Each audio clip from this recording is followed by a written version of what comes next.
안녕하세요. 3분 스포츠. 이과장의 스포츠 블로그입니다. 이번 프로야구 FA 시장은 포수로 포커스가 잡히다 보니 투수 포지션에서 FA 선수가 누가 있는지조차도 관심이 없는 게 사실입니다. 실제 팀에 도움이 크게 될 만한 선수도 보이지 않고요. 그 중에서는 키움 히어로즈의 한현희 선수가 나은 편이긴 하지만 최근의 경기력을 본다면 인기를 많이 느낄 수는 없을 듯합니다.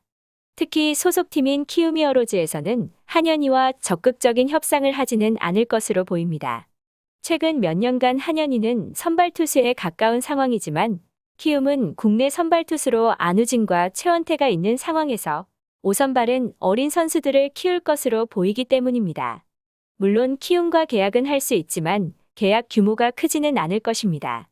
그렇다면 한현희는 외부로 눈을 돌릴 수 있긴 하지만 인기가 그렇게 많지 않다는 것입니다. 다행스럽게 투수들의 FA가 거의 없다시피 하다 보니 5선발이나 불펜이 부족한 팀에서는 노려볼 수도 있을 것입니다. 하나이글스가 가장 부실했던 선발 투수진이었지만 한현희에 크게 관심을 가질 상황은 아니라 보입니다. 하나는 사실 외국인 선수 2명이 문제가 많았던 것이지 김민우와 장민재 선발 로테이션을 나름 잘 지켰습니다. 물론 장민재가 이닝은 문제가 있었지만 그리고 다음 시즌에는 문동주 선수가 선발 로테이션에 들어올 것이 확실하기 때문입니다. 그리고 한현희가 연결되고 있는 팀은 바로 롯데자이언츠입니다. 부산에서 태어나 경남고를 졸업하였다는 점에서 상당한 인과관계가 있긴 하네요. 롯데는 반지와 스트레일리를 재계약에 성공한다면 박세웅까지는 어디에도 뒤지지 않는 3선발을 완성하게 됩니다. 그 이유가 문제인데 이번 시즌은 이인복과 나균환 선수가 그런대로 버텨주었습니다.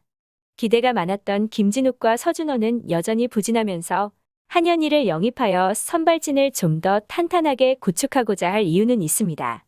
하지만 한현희가 선발로 나왔을 때 나쁘지 않은 선수지만 안정된 선발진이냐는 데는 의구심이 있을 수밖에 없습니다. 이번 시즌 선발로 14차례밖에 나오지 않았고 평균 이닝도 5이닝을 넘기지 못하였습니다. 부상과 부진이 겹친 불운했던 시즌이라고 하더라도 FA로 영입하기에는 부담이 되는 게 사실입니다. 1993년생으로 선발과 불펜에서 모두 활용이 가능하다는 것은 또 다른 장점이기도 하지만 소속팀 키움에서도 솔직히 적극적이지 않은 상황에서 타구단들이 경쟁까지 할 것 같지는 않아서 큰 규모를 기대를 할 수도 없고 옵션이 많이 붙은 계약이 성사될 수도 있을 것 같습니다. 롯데와 하나를 제외하고는 관심을 둘 만한 팀이 있겠나 싶습니다. 3분 스포츠. 이과장의 스포츠 블로그였습니다. 구독, 좋아요, 알림 설정 부탁드립니다.